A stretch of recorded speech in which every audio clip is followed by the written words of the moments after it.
If there's one word that captures the spirit of We the Women, it is audacity. The audacity to dream, the audacity to dare, and the audacity to be different. The two women we're about to talk to in minutes from now really exemplify this spirit of being audacious. All day today, you have seen some exceptional mothers and daughters on our stage, and the pair we're about to talk to are truly inspirational and truly awe-inspiring when it comes to success. Think of somebody who has a banking history as a professional, a graduate of the Indian Institute of Management, and her daughter who actually studied applied mathematics at Yale. Together, they are spearheading one of India's most successful companies. I'm talking, of course, about Falguni Nayar, the CEO of Nykaa, and her daughter, Adwaita Nayar, the CEO of Nykaa Fashion, who will also be joining us shortly. Falguni, thank you so much. I know how busy you are, and we really, really appreciate having you with us. But if there's one person that all of our network of women in the audience named whom they'd like to hear from, it was you and your daughter. So thank you again. I know you've been asked this a million times, but I have to push you a little bit harder on this. You're about to turn 50 when the idea of Nykaa is born, but you have no history in retail, business, fashion, makeup. So why and how was the idea of Nykaa born?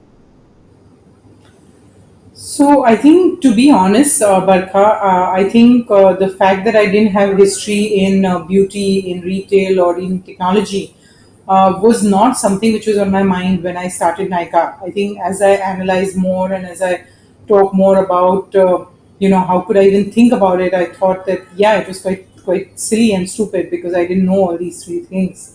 I think the biggest notion that was on my mind and that was driving me, the biggest driving force for me was wanting to be an entrepreneur. And as an entrepreneur, I was looking at some ideas and I was looking at some open spaces as I saw it. And I realized that beauty industry in India was way below its mark. It should be, higher. It should be a bigger industry in the country. And I truly believe that, Indian systems or whatever, our retail had not taken off, and we are a large geographical country, and beauty is a long tail business. And these were the reasons why early stage beauty industry was struggling. And I thought that e-commerce, when paired with beauty industry, can solve those problems. And also education is at the core of beauty consumption. And I felt that using digital medium, one can really educate at scale, and which is what we Yeah. sought out to pursue. Yeah.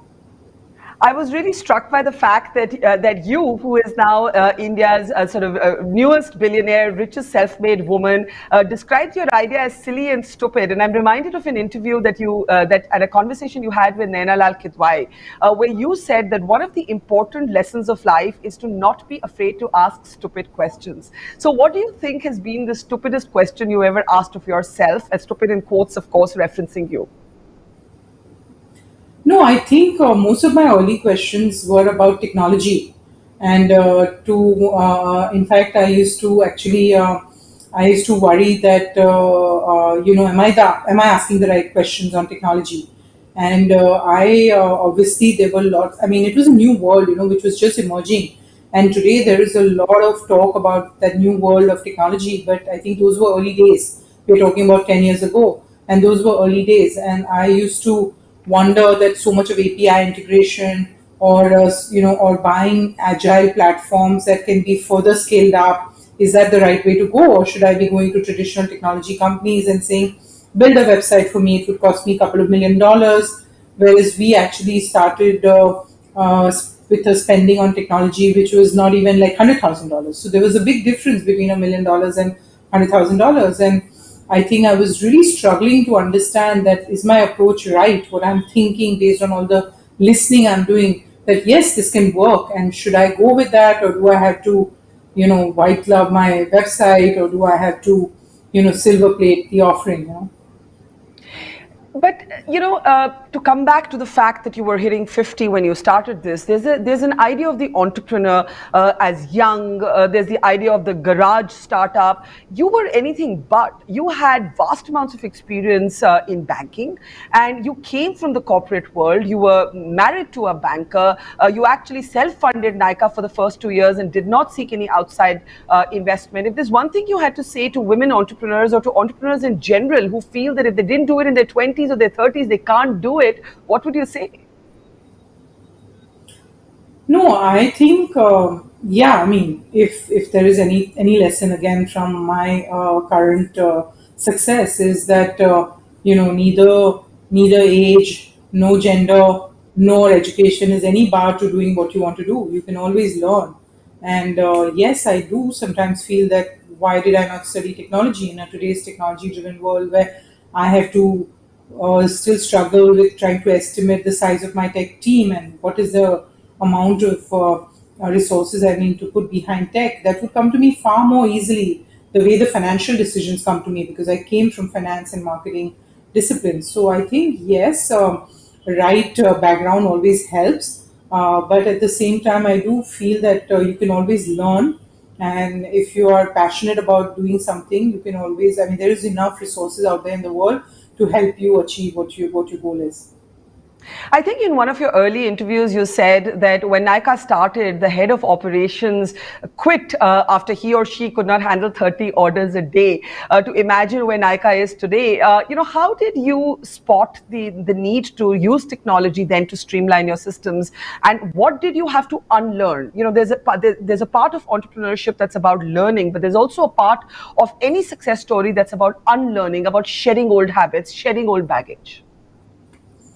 Yeah, I think a couple of unlearning. I mean, I was an investment banker, and you always do some projections, and then you try to understand that will they come true, and you look at you evaluate a project based on a lot of conservative assumptions. And I feel that if I take too many conservative, I mean, I feel that in a technology-led world, your assumption can limit you. So if I take assumptions which were conservative and pretty achievable, that itself would become the reality. So we started investing ahead of the curve, and you need to invest ahead of the curve, which means we had to have the warehouses ahead of the curve, we had to have inventory ahead of the curve, we needed to spend ahead of the curve, and we had to believe in the business ahead of the curve. And if we didn't, then it cannot, like when businesses that are growing at 100% year on year or very high growth rates now, 50-60% year on year, you cap them out if you don't invest ahead of the time. Mm-hmm. You said just now that gender is among the factors that is no bar, but is that really the case, Falguni? When women go to seek money, for example, from venture capitalists, we all know that women-led businesses do not have the same access to capital as businesses that are led by men. No, I think the reality is that it does seem like it now because current data is saying that, but it's only a matter of time and it will not matter. So, I mean, if you go back to history, hundreds of years, maybe, doctors were mainly men and women were not in those occupations. And today, there is no bar to the kind of occupation a woman can be. She can be, she can be a doctor, she can be a yeah, I mean, she can be anything. She can be in science at any field that you want her to be. So I think soon an entrepreneurship is the easier one. I think it's definitely not rocket science. So I don't think that women should not be considered for entrepreneurship. And if they're being considered as serious contenders for entrepreneurship, then why would the funding not come to them? So to me, it's just a data lag and it's bound to change.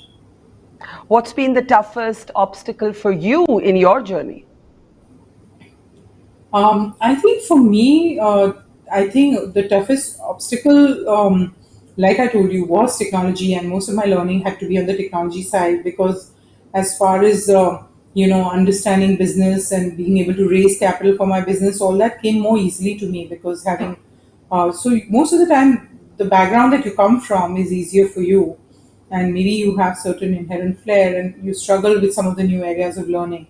So I think dealing with some early complaints from customers because our platform was not living up to their expectations also gave us a message that, look, we do have to invest and we need to be at par with some of the best in the industry. I mean, no customer is going to give us a discount. They're not going to say, okay, we'll accept discounted execution from you because you are so and so and not A B, A to Z or any other competitor. So I think we had to meet up to our competitors' standards of customer service to be able to serve our customers well, and that was our customers' expectation, and we had to achieve that. Nykaa went public with its IPO and outperformed many of the legacy stocks. And all of this has happened against the backdrop of two of the bleakest years that the world has seen. I'm obviously talking about the pandemic. You showed a certain extraordinary agility by adding hygiene essentials, Falguni, to what was essentially a cosmetics and a beauty brand. How did this idea come to you to make this about hygiene essentials in the middle of a pandemic? No, I think it came from a consumer-centric thinking. When the COVID is so much on their mind and they are looking for hygiene essentials, and you're trying to sell lipsticks to them, that's not going to work. So we put ourselves in terms of what would consumers want, and we prioritize that. And besides hygiene essential, we also prioritize feminine hygiene a lot at that point, because customers were ordering that on our site. I mean, of course, we've always done business in that, but many of those personal care categories the amount of business we did in those was far greater than what we do normally as a percentage of our business. And we came from our desire to really add value to our customers so that we are relevant, and they open their app and they do business with us. It was simple. It was as simple as that. Yeah. Among the questions that are coming in from our audience in our partner networks is a question that says, did you consciously decide to start a sort of women-centric business, or was that pure coincidence? Did the idea come before you thought of it being a sort of women-centric entrepreneurial venture? To be honest, it's a good question, and I wasn't thinking that I want to do women-centric business. But yes, I chose this business because I felt that I understood women well, and I understood what women want well. And I think to that And what is it that women want? I'm sorry, I'm interrupting you, but what is it that women want? We defined it for our customers, saying, and we really got it right, that they want beauty for themselves, and they are not trying to use beauty products to either impress a man or another woman. So I think she really wants beauty for herself, and that is a very big insight and understanding that we brought to the table. And that's why advertisements have never been like how many other advertisements try to appeal to, I don't know to whom, because I think our advertisements are all about women feeling good about themselves. And I think so we were bang on in terms of understanding where Indian consumers were. And I think that insight came from being one of them. It's interesting that you should say that, because another question coming in from our audience is how you, as a successful professional, when you started Nykaa, gave birth to your idea while still giving women the agency to define their beauty for themselves. The question coming up about body positivity, how women should not fall to a beauty idea that is defined by the male gaze, how many sort of young girls in particular, and you're the mother to a daughter, so you know what this is about, sometimes feel short because they're not meeting somebody else's standard of beauty. How did you approach that philosophically at Nykaa? I think it came from just seeing what was prevalent in our society and looking at our society's standards, which were far ahead of traditional way of thinking. So I think we assumed that a lot of our early customers were millennials, and we realized that our millennial customers were very much like all the millennials who were working in our office, or all the millennials that were around me as my children or my friends' children.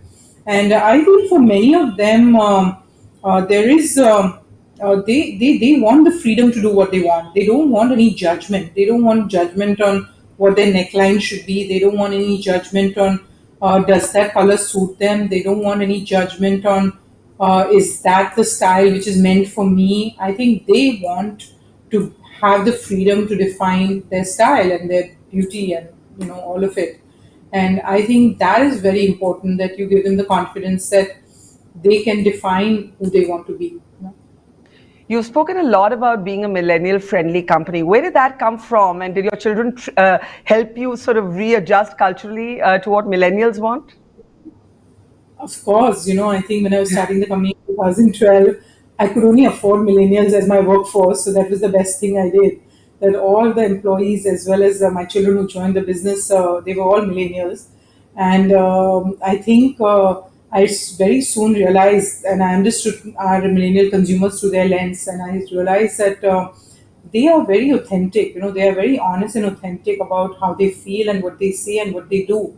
There is no divide between who they are and what they portray. They are very comfortable in their skin to be and define who they are. So we took a lot of our lessons from them, and one of the best lessons we took was the authenticity. That Nykaa needs to be authentic and say and do what they mean, and it's not double standard that let's do this in the advertisement which is customer facing, but behind we can do like this. So there is just one Nykaa. I mean, it's the same. You come into our office, it's the same. Anybody going onto the social media handle or anything, it's just total freedom to be authentic when they want, to dress up when they want, to portray a diva when they want. I think it's okay to be what you want. So you basically see beauty and makeup as potentially liberating and individualistic, and that's a nice way to reimagine it. Let me ask you this, do you get tired of being asked how you balance work and family life? And I ask you this because no matter how successful a woman is, she invariably gets asked that question. So I'm not going to ask you that question. My question instead is, do you get irritated at the fact that only women entrepreneurs are asked this question? Yes, I don't like a very women-centric question. I have said many times that I want to be recognized as an entrepreneur rather than a woman entrepreneur. I don't think being a woman is an apology. So if someone calls me a woman entrepreneur, yes, I'm a woman and I'm an entrepreneur, but I'm not a woman entrepreneur as a category. So you understand what I mean? That I'm a woman and I'm an entrepreneur, I'm a woman and I'm a professional, but don't categorize me as a woman professional or a woman. It's not an adjective, that either adds to the entrepreneurship or deletes from the entrepreneurship. So to me, I think being a woman and celebrating being a woman is very, very important. And I would love to, I love being a woman, and I would not give up that right to being a woman ever. Having said that, I don't think that role has constrained me in any way. So I don't see, and that's my message to women, that let the spotlight of your life be on you. And for too long, women have been afraid to dream. And what is important is that they should be given freedom to dream. I'm not saying they should be given freedom to work. They should be given freedom to dream. And if their dream is to paint or dance or even to trek, they should be given freedom to do what they want. Or to be a adventure rider, they should be given freedom to do what they want without telling them that repercussion of that may not be right for women. And I think once we hold half the sky, and we should be given why should we should be treated any differently? So I think we should have our share of everything. So I also don't believe in protecting women. So I think from my early days, I was never dropped at the airport. I was never told, oh, it's not safe. Can I send you the car or something? I did all that it took. I would pray in my mind that, oh, I hope I stay safe, and I would be out there. So at a very young age, I started traveling a lot through length and breadth of the country, which I think a lot of journalists and everybody does that. If you want to do justice to your profession, you do what it takes.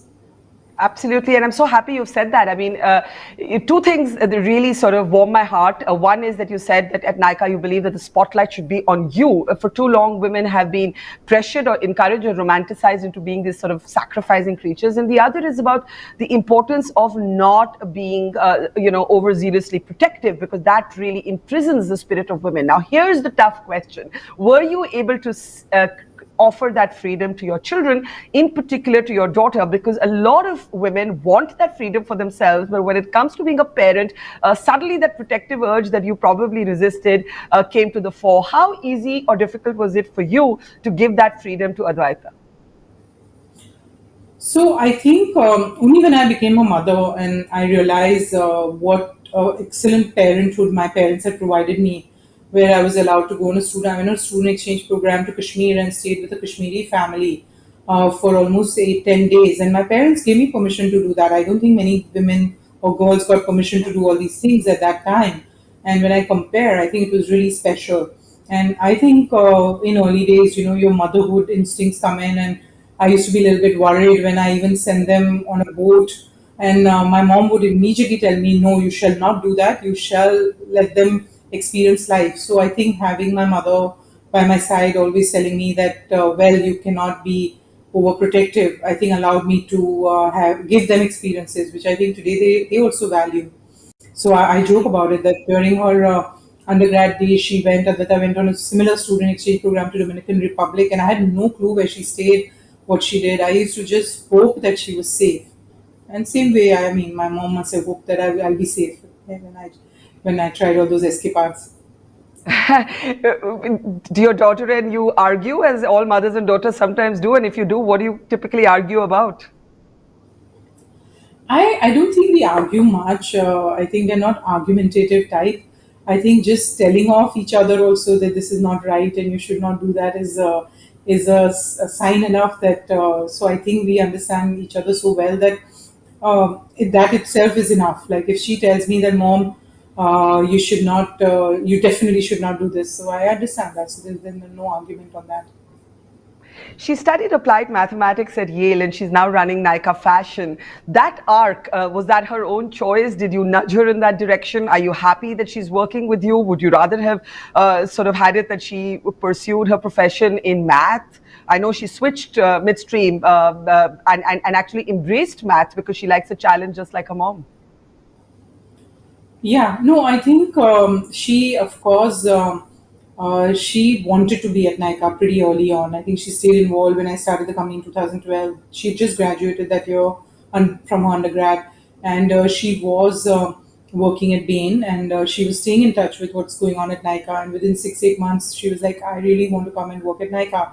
So I think really you cannot separate Adwaita from Nykaa, and as a result, I cannot even dream that she would be anywhere else. So I think clearly she's a very integral part of success at Nykaa and now Nykaa Fashion, and clearly she really enjoys it. And I think it does bring in all her creative skills as well as all her business skills, and I think she's a very smart girl. So if she needed to hone certain skills like maybe accounting or something, she clearly worked at it and she hones her skills so that she's more of a complete manager. And I think that's exactly how I looked at it also, that I came from finance. I probably intuitively was into marketing, but this business of retail allowed me to hone my other skills like operations, technology, many others. So I think we are students of management and get a lot of pride in being a complete manager who embraces all aspects of management. Well, we'll be joined by Adwaita in a moment from now, Falguni, but I do have to ask you before we say thank you to you and actually hear from your daughter, if there is one generational difference between yours and your daughter's, either when it comes to business or life, what is that difference?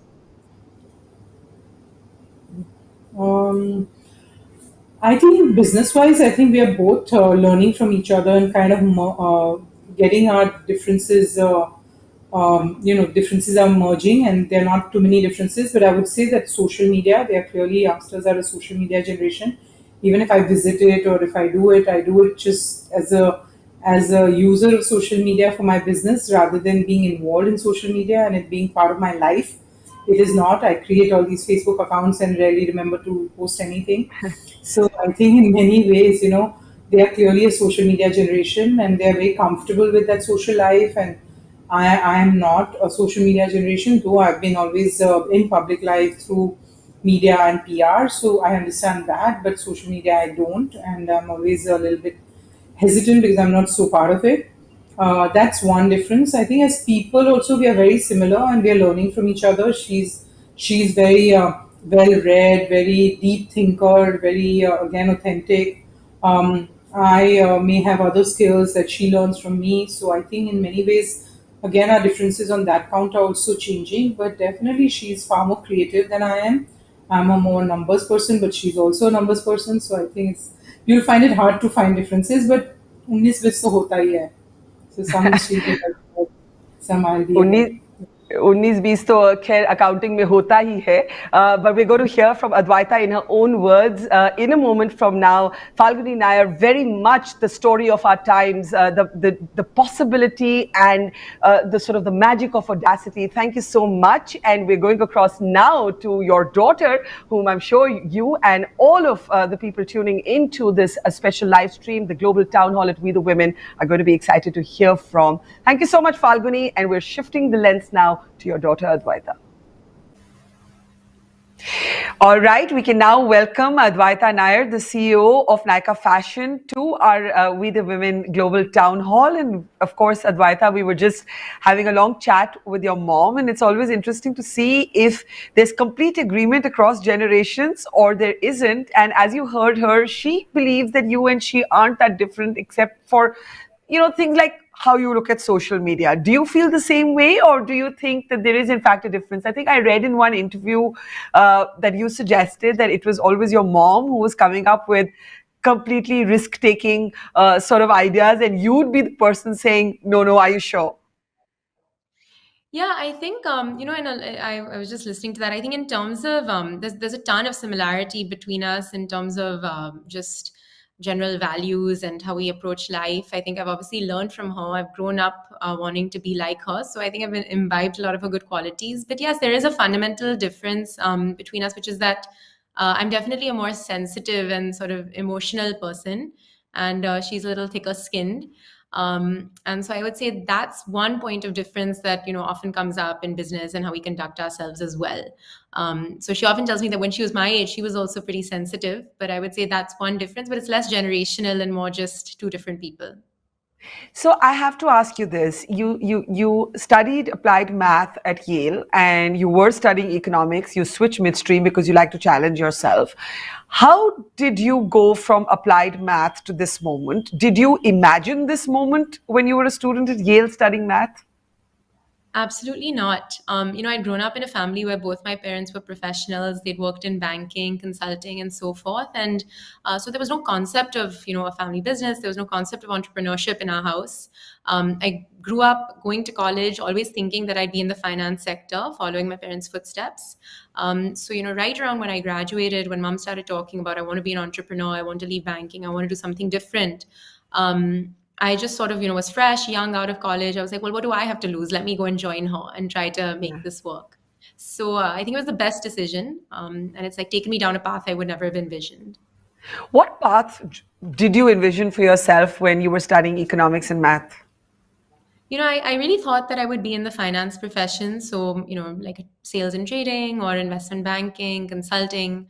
Those were the things that I was exposed to then.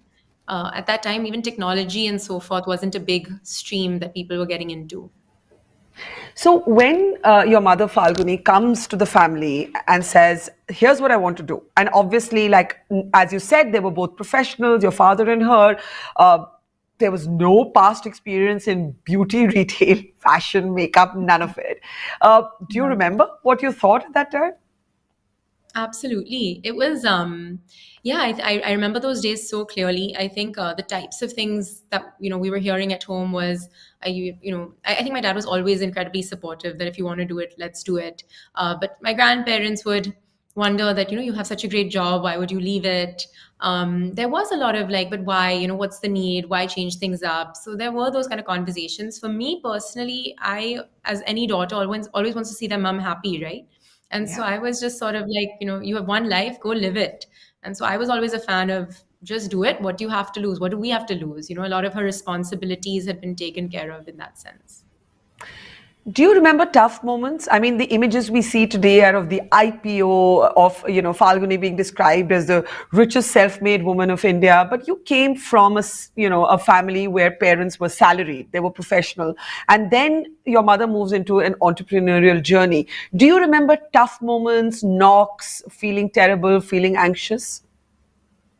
150%. And actually, it's something that I love talking about because I think that no one talks about the underbelly of entrepreneurship. You see Nykaa today, it's so glossy. The first 3 years were incredibly difficult. Everything from the CXO team crumbling, we had a lot of attrition, to not being able to get even one investor on board. We must have gone to at least 50 investors and been rejected. So and what there would they was say? Why did they not buy into this idea? everything from we don't believe in the size of the market to none of y'all are technology professionals, you don't have a CTO co-founder, why would Amazon not take this space? So the typical sort of pushbacks, but there was very little embrace of the business and business model in the first couple of years. And for me personally, I felt that I really even felt, mentally and sort of emotionally very affected. So that's really where entrepreneurship can be extremely lonely, and there can be a lot of lows. And so I really love for people to know of that time and not just see the glossiness that everyone sees today. Can you speak a little more to that, the underbelly of entrepreneurial journeys, the loneliness of it, how it does affect you mentally, emotionally? And as you said, maybe your mom was tougher, she didn't take things to heart, but I know that, you have kind of alluded to the fact that it was much tougher, not just in terms of what was happening to you, but to see your mother perhaps initially not being able to live her dream. Yeah, see, I think it's different people have different personalities. So I think mom was always very resilient. And I think that is what, a 20-year career kind of also gives you. For me, then, and even now to some extent, entrepreneurship can have a lot of lows in all sorts of ways, right? So for me, one thing that always really pinches is when people leave and when people quit. And that is, a reality of business. So, how do you not take that personally? You get so invested in each person you have on the team.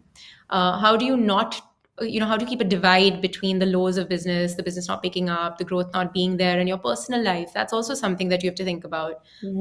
How do you make sure you have a holistic life outside of the workplace? So these are all the things that I think entrepreneurs have to deal with and grapple with and figure out their own ways of working to maintain sort of, peace of mind.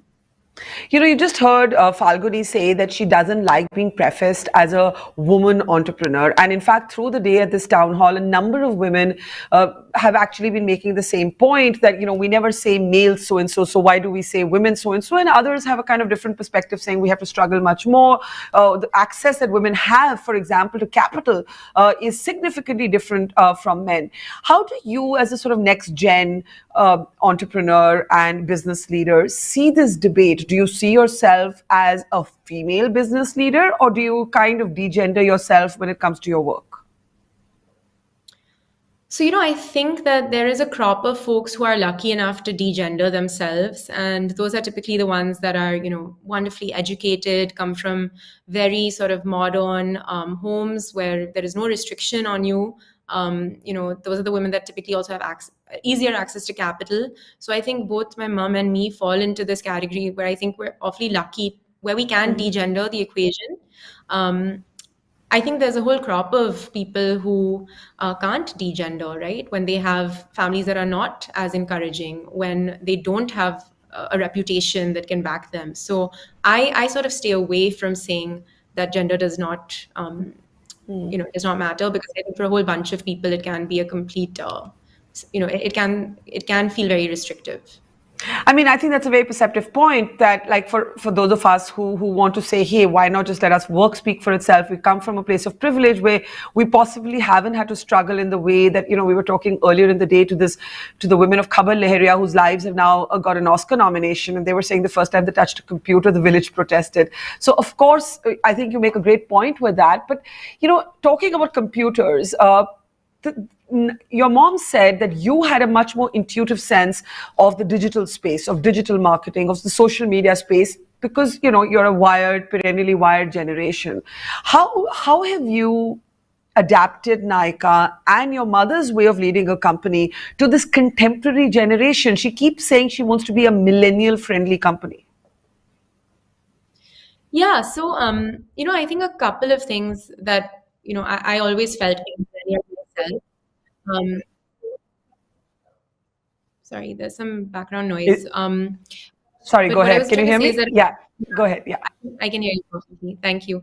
So I was saying, I think there were three things that I tried to bring to the table. The first is authenticity. I think my mom referenced that, right? I think our generation and Gen Z, which is the generation below, does not want to deal with companies where they cannot see the people who are running it, see the values, appreciate the values, and feel that those values are in line with theirs. So I think authenticity is one thing. I think the second thing I tried to kind of explain, from my millennial perspective, is that the millennial workforce is different from the workforces, before. They do not get motivated by you screaming and shouting at them. This is a workforce that gets motivated by motivating them and by giving them positive praise and by giving them larger opportunities. This is a workforce that cares about work-life balance in a very big way. And I think the third thing that millennial perspective obviously brought was, the power of technology, the power of SaaS products, the power of Google, Facebook, social media. So I think mom was very receptive to learning that. I think it was a slight nudge, but before we knew it, now she knows a lot more than even I do about those spaces. There was a very interesting question for her that I'd like to ask you as well, that, how do you claim the autonomy of self-image when it comes to sort of the beauty, fashion, makeup space? Because on the one hand, you have, you don't want young girls and women of any age to lose a sense of self-esteem because they look a certain way or they don't look a certain way. On the other hand, as your mom said, we believe in beauty for ourselves and as how we see it. But I'm just wondering, as a younger person, how do you see that whole debate? We live in this sort of culture of Instagram. We live in this sort of culture where filters can do what maybe even makeup can't. There's almost like a kind of artificial dimension to our virtual lives. So I'm wondering how you navigate that tricky space. Yeah, it's something I, often thought about, that, can I really spend my life selling people lipstick, right? But the way I always kind of think about it is, can we be a platform that accepts every woman's decision, whatever that might be, with complete non-judgment? I think mom referred to this as well, but non-judgment is our mantra. And so I think as a platform, we are non-judgmental, whether you wear no makeup, whether you wear a face full of makeup. I think it is equally derogatory to criticize a woman for wearing a face full of makeup, and that also happens. So I think being a platform that just doesn't judge anything, whether you dress conservatively, whether you dress, very sexy, whether you choose to get married, whether you choose to be single, whether you choose to be a mother, whether you don't choose to be a mother. That is what Nykaa is trying to build its personality around. That, hey, whatever you are, no judgment. Conservative, work at home, there's no judgment in any regard. And because I just think we don't know the stories behind the scenes enough to judge in any regard. Yeah. Why diversify? You lead Nykaa's forays into fashion, and you're also looking at sort of original labels now. Why did you feel that this was the time to diversify? Yeah, so about 3 years ago, we started to think that, what next, what after beauty? So mom is, the visionary that she was. She started saying that we need to make sure that we have enough growth levers in place for the future. And what better than fashion? And fashion is actually 5 to 6x larger than the beauty market. So just the sheer size of the market opportunity is what tempted us in. And then when I started really studying fashion e-commerce, I realized that the existing players out there are very discount driven, very, sort of just, discount. And I felt that there was an opportunity to make a platform that was more driven by fashion and trend and slight premiumness. So I felt that there was a white space, and we wanted to try to take that. And where do you see Nykaa going from here? In some ways, you've described what the brand is for you and your family. That it's be who you are. It's whoever you are. This is a free space, as it were. But where from here? I mean, do you see further diversifications, or do you see yourselves remaining very much in lifestyle, beauty, fashion, luxury? Yeah, I think, the minute we entered into fashion, we actually sort of reset our ambition from just beauty to being lifestyle. And so even on the fashion platform, we have women, men, kids, home. So it's already gone beyond even just fashion. It's also gone into the home and true lifestyle. So I think for me, the vision is that can Nykaa be a lifestyle brand that lives powerfully in the hearts and minds of consumers? And lifestyle will mean everything from fashion, beauty, but also things like wellness, health, and so forth. So I'd love to see what Nykaa can do in the health and wellness space in the near future. Not that there are any plans currently, but that's something I'd love to kind of, Interesting. drive. And when you look at the arc of your journey from working at Bain, your brother worked at Morgan Stanley, I think, and now you're all leading companies. Does your world feel like completely topsy-turvy? You sometimes feel like a character in a movie, in your own movie, that is, or have you managed to sort of keep 2 feet firmly planted on the ground because effectively you were shaped and molded from a different background before this entrepreneurial journey and enormous wealth and success?